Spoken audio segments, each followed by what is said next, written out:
Under the shade of a sprawling tree, a young red-haired noblewoman named Melfi enjoyed a peaceful afternoon, savoring a sandwich with evident delight. An older nobleman approached, intrigued by the aroma of her meal. Unable to resist, he requested a taste. With a gentle smile, Melfi opened her basket, offering him a selection of her creations. The man chose one resembling hers and took a bite, immediately enchanted by its perfect seasoning and rich umami flavor. However, when he asked what kind of meat it contained, Melfi calmly answered that it was backhorn, a monster notorious for its deadly poison. The revelation made the nobleman stagger back and vomit against a nearby tree, horrified that he had eaten such a creature. While he fled in disgust, Melfi continued eating, unbothered. To her, monster meat was a challenge and a passion. With the right preparation, even the most dangerous beasts could be turned into delicacies. Though others found her obsession disturbing, she believed someone someday would understand. Days later, she attended a grand banquet in Praven Park, hosted by King Langdihaz to celebrate the autumn harvest.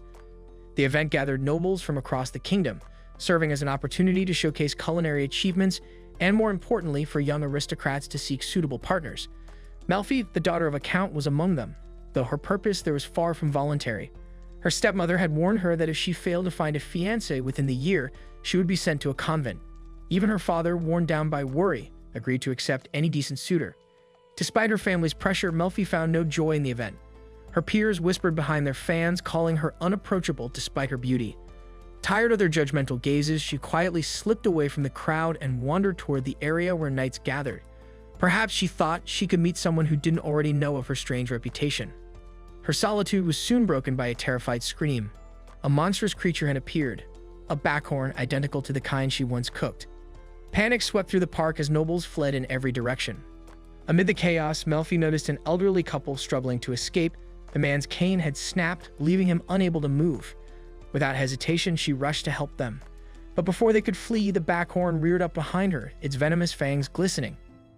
Fear surged through her as she realized her mistake. She had failed to find a fiancé, and now she might die trying to save strangers. Yet before the creature could strike, a silver-haired man appeared in a flash, cutting through the beast with a single precise swing. The monster fell lifeless at his feet. The man was Reijou, the infamous blood-mad Duke, known for his unrelenting thirst for battle and rumored insanity. His cold demeanor and crimson-stained blades struck fear in everyone who saw him. Yet to Melfi, his composure and strength were mesmerizing. As the guards secured the area, Reijou turned his gaze toward her. Melfi, covered in dirt and blood, noticed traces of blackened monster ichor near his mouth. Concerned, she stepped forward and insisted that backhorn blood was dangerously toxic when swallowed. Reijou studied her curiously as she explained the nature of monster corruption, how the blood of maddened beasts was tainted with magic toxins, while the flesh of calmer creatures could be rendered harmless through careful preparation.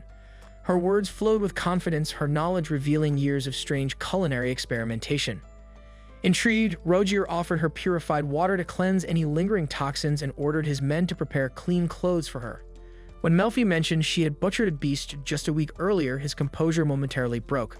Her calm admission confirmed what he had heard. She was the eccentric noblewoman rumored to feast on monsters known throughout the kingdom as the voracious villainess. In this world, monsters were more than beasts. They were magical entities infused with unstable energy. Their flesh was feared because consuming it could bring illness, madness, or death. Most people disposed of monster carcasses immediately after slaying them. But Melfi was different. Her fascination with food drove her to challenge those taboos, perfecting techniques to bleed out toxins and transform forbidden meat into exquisite cuisine. Reijou, rather than recoiling, seemed captivated by her unusual hobby. As they walked together away from the chaos, he asked about the flavor and texture of such meats. Melfi described backhorn flesh as rich and hearty, akin to wild beef, yet requiring precise tenderization to soften its fibers. When properly prepared, it could be roasted or stewed into something divine. Reijou listened intently, piecing together her method and realizing the truth behind the rumors. She was not a villainess at all, but an innovator unafraid of the unknown. For the first time, Melfi found someone who listened without judgment. Her passion, often met with mockery, was now received with genuine curiosity. Reijou even asked her to prepare a meal for him one day. The unexpected request made her heart stir in a way she had never felt before. Later, at the house of Galbraith Pavilion, Reijou arranged for her to rest while the servant, Costelaforgue, fetched a change of clothes borrowed from the royal wardrobe. As she waited, Reijou washed away the remnants of battle nearby, his well-built frame illuminated by the soft glow of lanterns. Melfi, though accustomed to seeing hunters clean themselves after fights, found herself quietly captivated by his presence. Despite her protests, Roger insisted she use the water first. Their actions mirrored one another, each showing care, each uncertain how to express it. When she asked about the possibility of learning to fight monsters herself, Roger dismissed the idea gently, suggesting she leave the dangers of battle to him. Instead, he promised to bring her whatever rare beasts she desired to cook. The air between them grew warmer as they shared the quiet space. Yet their moment was interrupted when Kos returned, horrified to find his master half-dressed before an unmarried woman. He scolded Roger for his lack of propriety, prompting the Duke to laugh lightly before turning away. Melfi soon emerged wearing a fresh floral gown, its fine embroidery reflecting her elegance. Roger's men stared in disbelief when she praised him for slaying the monster. Most ladies would have fainted at such a sight, but she only admired him more. As dusk settled, Roger presented the severed monster head to her, expecting disgust. Instead, she examined it with fascination, noting the clean precision of his blade. The soldiers exchanged amused glances, quietly acknowledging that the two might be perfectly matched in their peculiarities. Before parting, Roger promised to bring her a royal moodle, a rare beast known for its delicate marbled flesh, the next time they met. The mere thought made her stomach flutter with anticipation. She reminded him that the creature's flavor would improve if captured alive, a challenge he accepted with an approving smile. Despite his fearsome reputation, Melfi now saw the truth. Roger was not a monster, but a man burdened by false rumors, much like herself. As she prepared to depart, Melfi offered him a small basket filled with jerky made from skitspit, a beast native to her family's lands. Roger accepted immediately and took a bite, savoring the savory umami that spread across his tongue. His loyal servant panicked, fearing poison, and demanded that the Duke spit it out. Amused, Roger instead shared the jerky with him. Kos reluctantly tasted it and was astonished by its depth of flavor, declaring it delicious. For Melfi, this was a moment she had never experienced before. All her life, people had recoiled from her creations, calling her cursed, unladylike, or insane. Yet now, a feared Duke and his servant were praising her cooking without hesitation. As her carriage pulled away, she hid her tears behind the window curtain. Roger waved as the carriage rolled down the dirt road, his expression softening. To him, she was no villainess, only a woman misunderstood by her peers, much like himself. Though she assumed he was merely being polite, he found himself looking forward to their next encounter. That evening, the moonlight reflected across the fallen Backhorn's remains, marking the beginning of an unlikely bond between two outcasts, a blood-soaked duke and a monster-eating noblewoman, who, through their shared eccentricities, discovered a strange and gentle connection. By the time Melphiera Marchalrayd returned to her family's territory, winter had already taken hold. At the estate gates, her father awaited her, something that rarely happened. He rushed forward as her carriage stopped, the cold air mixing with his breath as he asked what on earth she had done. Melphiera was confused, still adjusting from the journey, but before she could speak, he reminded her of her position as a lady of the Marchalrayd family and of what was expected of her. The question of why the Duke of Galbraith had sent a proposal for her hand was beyond his comprehension. Melphiera, startled, misunderstood at first, thinking the Duke sought her literal hands for some strange task, but realization soon struck. Her father explained that the Duke of Galbraith himself had formally asked for her hand in marriage, leaving him baffled and unsure how to respond. Melphiera felt her heart pound as the cold seeped into her skin, realizing how serious this was. Elsewhere, Aristide Roger du Galbraith reported to Crown Prince Maxim du Liverstole Merdlandias about the recent hunt. The Duke had handled a monster den filled with toxic beasts and fulfilled his duties without a single casualty. Maxim, ever casual despite his royal demeanor, reminded Aristide that he preferred being called Brother Maxim, as they once did in childhood. Aristide refused the familiarity, keeping a clear boundary between royal family and subject, even though they shared blood. Maxim, amused, turned his attention to the basket Aristide held. Though Aristide dismissed it as nothing, Maxim's keen curiosity revealed it contained scatspit jerky, a rare delicacy made from small monsters. Tasting it, he praised the flavor and teased his younger brother, knowing it was made by the infamous voracious villainess. Aristide corrected him, giving her full name, Melphiera Marchalrayd.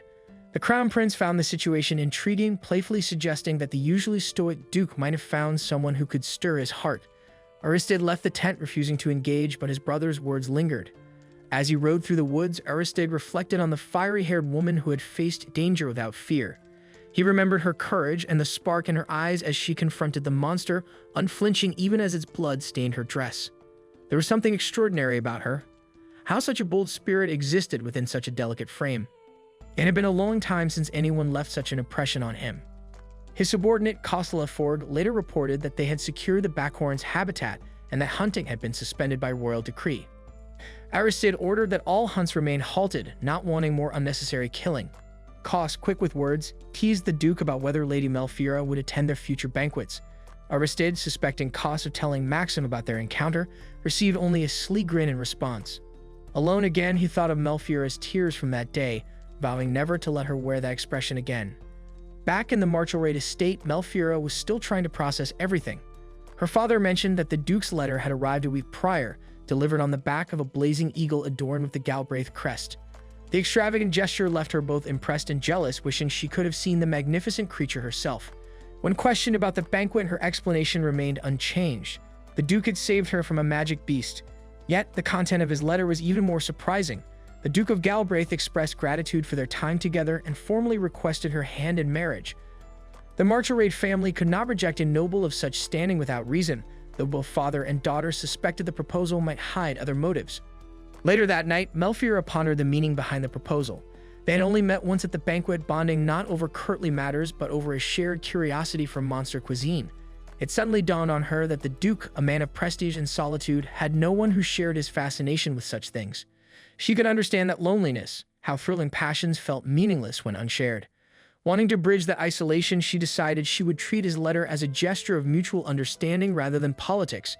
As she thought so, the jeweled letter case began to glow and a magical message unfolded. Aristide's recorded voice explained how dull the banquet felt after she left and how his subordinate Kos had eaten the jerky she made, much to his regret. He ended the message by saying he would visit her before the end of winter, on the 18th day of Sirius, which was tomorrow.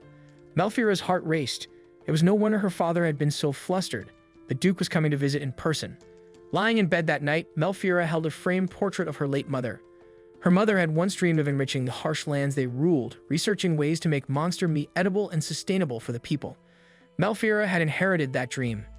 She would prove to the world that even monsters could bring nourishment if treated properly. Her next step was clear: to perfect her culinary research and make her mother's vision a reality. Still, her thoughts drifted back to the Duke's words, and her pulse quickened with anticipation. The following morning, Melphiera's stepmother, Countess Celia, stormed into her room, scolding her for not being ready to greet their noble guest. Melphiera hesitated, uncertain how to explain that she had only just awoken. The air trembled moments later with a deafening roar outside. Melphiera rushed to the window, her breath catching at the sight of a formation of glacial dragons circling above the estate. At their head rode Aristide Reijou du Galbraith, the Duke himself, descending with the grandeur befitting his title. As he approached her window, he announced his purpose: to claim her hand and to deliver the gift he had promised. Melphiera directed him to land the dragons in the northern pasture while she composed herself. The image of the Duke astride the dragon lingered in her mind, his poise, his command of the magnificent beasts. She had never seen glacial dragons before, creatures so unlike the dragonlings native to her homeland.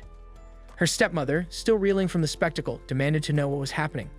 Upon learning of the Duke's arrival, Celia grew furious, calling him the blood-mad Duke and accusing him of arrogance for riding dragons into their lands. Melphiera, however, calmly announced her decision. She intended to accept the Duke's proposal with pleasure. Outside, Melphiera met Aristide for the first time since the banquet. Despite the biting cold, she felt a warmth spread through her chest. She explained she had just returned from the capital and had little time to prepare. Aristide's aide, Kos, apologized for the unannounced visit, admitting the Duke had been too eager to wait. Aristide examined Melphiera's hair, noting its fluffy texture, though she considered it untamable. When he asked where to deliver his gift, she led him toward the pasture. To her astonishment, he revealed a massive bag that seemed to move. Peering inside, she froze in awe. Before her was a royal moodle, a rare golden-furred variant of a species usually white, bearing twin and spiral horns and a sharp central one. Such beasts were prized for their pelts, but their meat was often discarded. The sight of one alive offered as a gift nearly brought her to tears. Aristide placed her hand over the creature's chest, letting her feel its heartbeat. It was only sleeping, subdued by magic. The realization overwhelmed her with gratitude. She imagined the ways she could prepare it: grilled, stewed, or roasted. Every part could contribute to her research. Moments later, Melphiera's father arrived to greet the Duke properly. In the excitement, she nearly forgot the true reason for his visit: the marriage proposal. When she requested permission for the dragons to hunt in the Bartos Mountains, her father agreed but wondered whether the moodle was food for them. The Duke clarified that it was a gift from Melphiera. Her father, astonished, realized the Duke already understood his daughter's unique interests.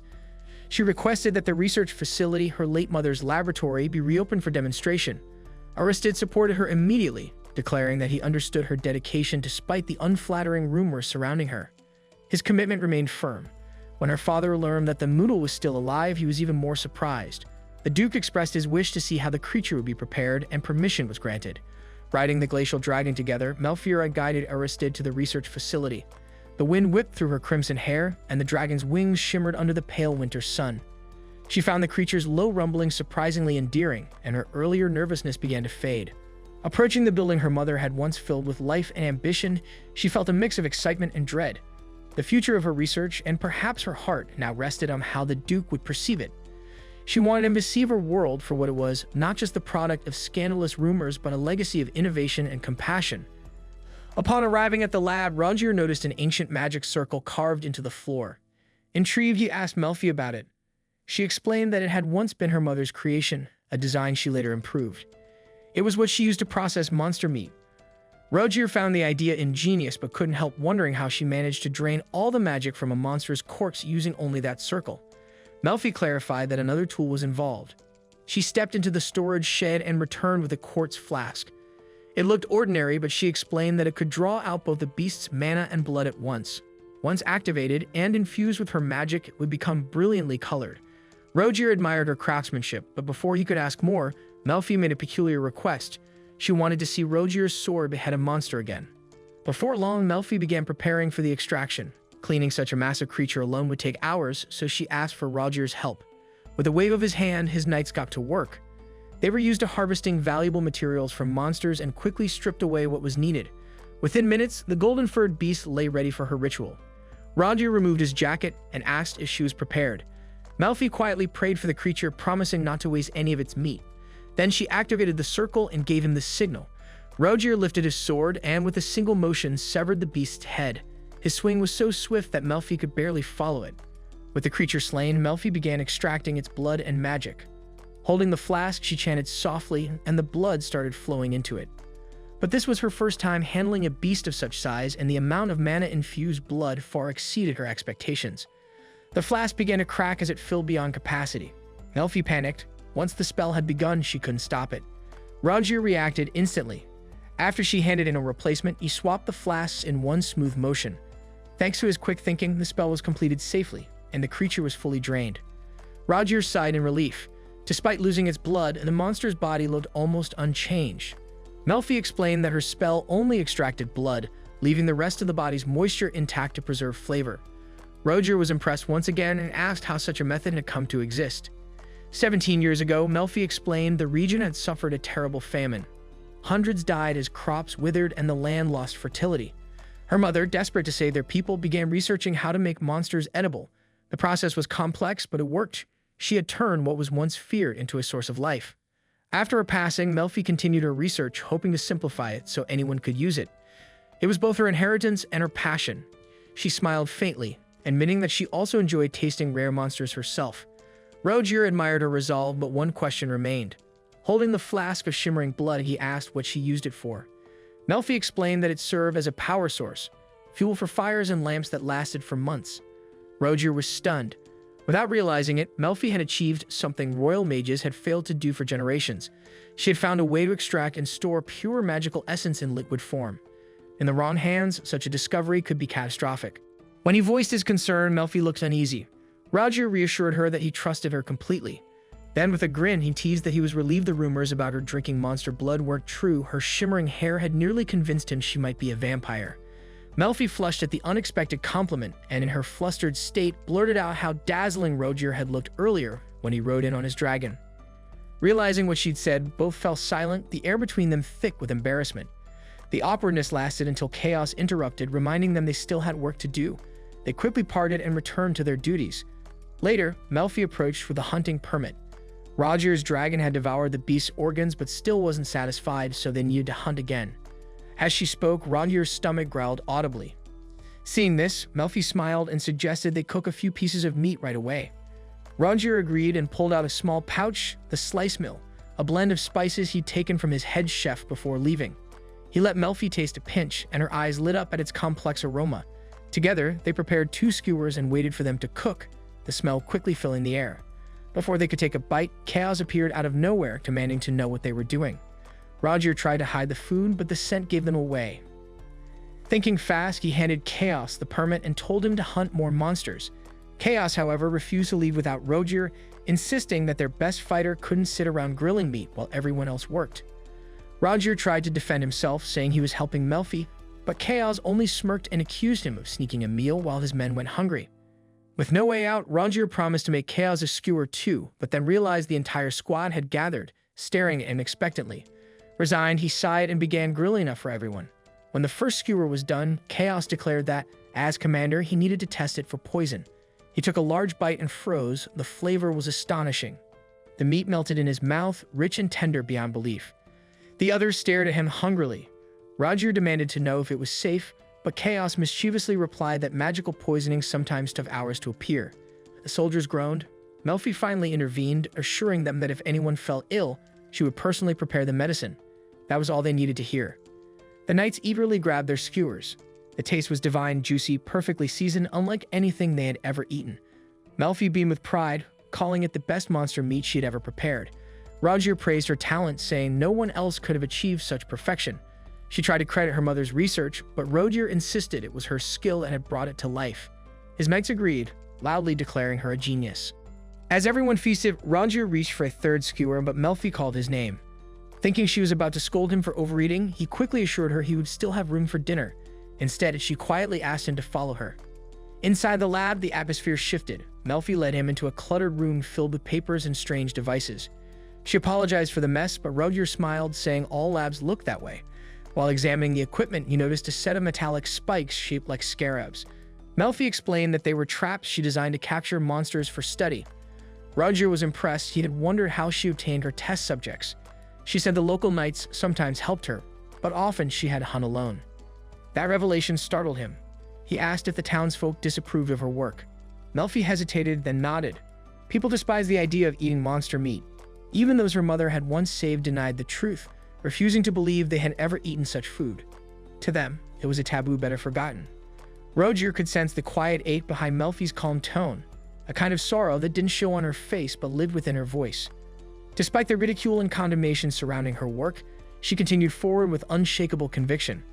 Melfi had inherited not only her mother's knowledge, but also her resolve to keep that legacy alive no matter how much the world chose to forget. As Reijou listened, memories of that same famine resurfaced. It was during those dark days that he had lost everything, only to be adopted later by the Galbraith family. The coincidence struck him deeply. Their lives, shaped by the same tragedy, now stood at a crossroads of fate. He stepped closer, guiding Melfi to sit beside him on the worn sofa as the faint hum of mana from the surrounding runes filled the silence. His purpose in coming here wasn't to dissect her theories or claim her discoveries. He had come for something far more personal. Reijou no longer sought to understand her research, he wanted to understand her. For the first time, Melfi felt truly seen. Beneath his steady gaze, there was no trace of judgment or obligation, only genuine intent. In that still moment, she realized Reijou did not look at her as a scholar burdened by her past, but as someone worth standing beside, someone worth believing in. Reijou then asked Mel what she thought of him as a partner. The question lingered with her long after their conversation ended. Until that moment, she had never truly considered the idea, but the more she thought about it, the more she realized that marriage to him might not be impossible. Her father had already agreed to her engagement with a knight, so a union with a duke would hardly face objection. The thought of spending her days beside Reijou stirred something unfamiliar in her, a quiet excitement that made her heart race. Even as she entertained the thought, insecurity followed. She could not imagine standing beside a man of such stature without appearing small and unworthy. Yet, despite her doubts, the offer was too generous to ignore. She found herself wondering why he had chosen her of all people, when someone of his social standing could have courted any noble woman. Reijou's explanation revealed a practicality that eased her uncertainty. In Galbraith, he said, her work would be valued rather than shunned. His territory bordered the Urzim woods, an untamed expanse teeming with monsters. No matter how many he slew, more always appeared, leaving countless carcasses that became both a burden and a hazard. To Reijou, monsters were simply enemies to be exterminated, but Mel's enthusiasm for transforming their remains into food had offered him a new perspective. He and his knights had occasionally eaten monster meat on expeditions, but never knew how to purge the dangerous magical energy it contained. Mel's method of purification turned something deadly into something nourishing. Her research, Reijou believed, could transform not only Galbraith's economy, but also its people's survival. The thought filled Mel with quiet joy. For the first time, she felt that her work, once dismissed as strange and distasteful, might actually serve a purpose. Roger's confidence in her made her feel seen in a way few ever had. Though moved by his sincerity, Mel doubted her worthiness. She had none of the grace or domestic skill expected of a duchess. Her only strength lay in research and experimentation, pursuits often regarded as unladylike. Yet Roger's acceptance seemed genuine. If he truly valued her for who she was, she resolved to meet him halfway and make herself useful in return. His duties as a monster hunter would provide the very materials she needed, ensuring nothing from his battles would go to waste. Their moment of understanding was soon interrupted by Claude, one of Mel's guards, who came to inform her that her father awaited Roger in the castle. As they walked down the corridor, Claude's protective instincts surfaced. His tone carried a warning against sharing too much about their territory with a man they had known for only 2 days. Roger, noticing the tension, did not take offense. Given his own fearsome reputation as the Blood-Crazed Duke, he found such caution reasonable. Later that evening, Roger met Count Marchalrayd to formalize the engagement. The Count, though anxious in the presence of a duke, was relieved to learn that Roger genuinely admired Mel's work and intended to protect her. Still, as a father, he needed to understand the sincerity behind this sudden proposal. Roger spoke candidly about the moment that changed his perception. During the banquet, he had been disinterested, going through the motions expected of nobility. Even when a beast attacked, he dispatched it without emotion. Yet when he turned and saw Mel, unflinching, unafraid, and unbothered by the blood that covered him, he felt an unexpected sense of recognition. She had looked at him as a monster, but as a man. It was then he realized she might be someone who could truly accept him. The confession reassured the Count. Roger admitted that part of the urgency came from his family's persistent attempts to arrange a marriage for him. Yet his admiration for Mel had become genuine. As he listed the many qualities he valued in her, her diligence, her curiosity, her composure, the Count finally saw the truth in his words. Moved by his sincerity, he agreed to the engagement and signed the contract. Before doing so, however, the Count revealed something Roger had not expected. The rumors about Mel consuming monster meat had been started by him. He had done it deliberately to protect her research from being exploited for destructive purposes. Roger understood the reasoning and assured the Count that the secret would remain buried. Mel, who was unaware of this conversation, was simply told not to worry about matters beyond her concern. 10 days later, Roger returned to Galbraith while Mel began preparing for the move. The task of packing her research was overwhelming, and Roger had sent several of his knights to assist. Although their engagement was official, the reality of it still felt distant. She'd often caught herself glancing at the enchanted marriage contract he had given her, a token imbued with magic symbolizing his commitment. He had asked her to keep it a secret, partly out of embarrassment, fearing his companion Chaos would tease him for such sentimentality.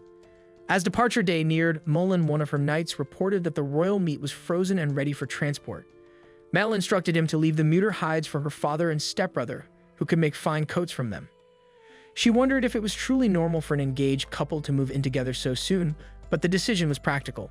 Winter's arrival would soon render travel between Galbraith and the Marchalrayd territory impossible. If she stayed, Roger would be unable to see her for half a year.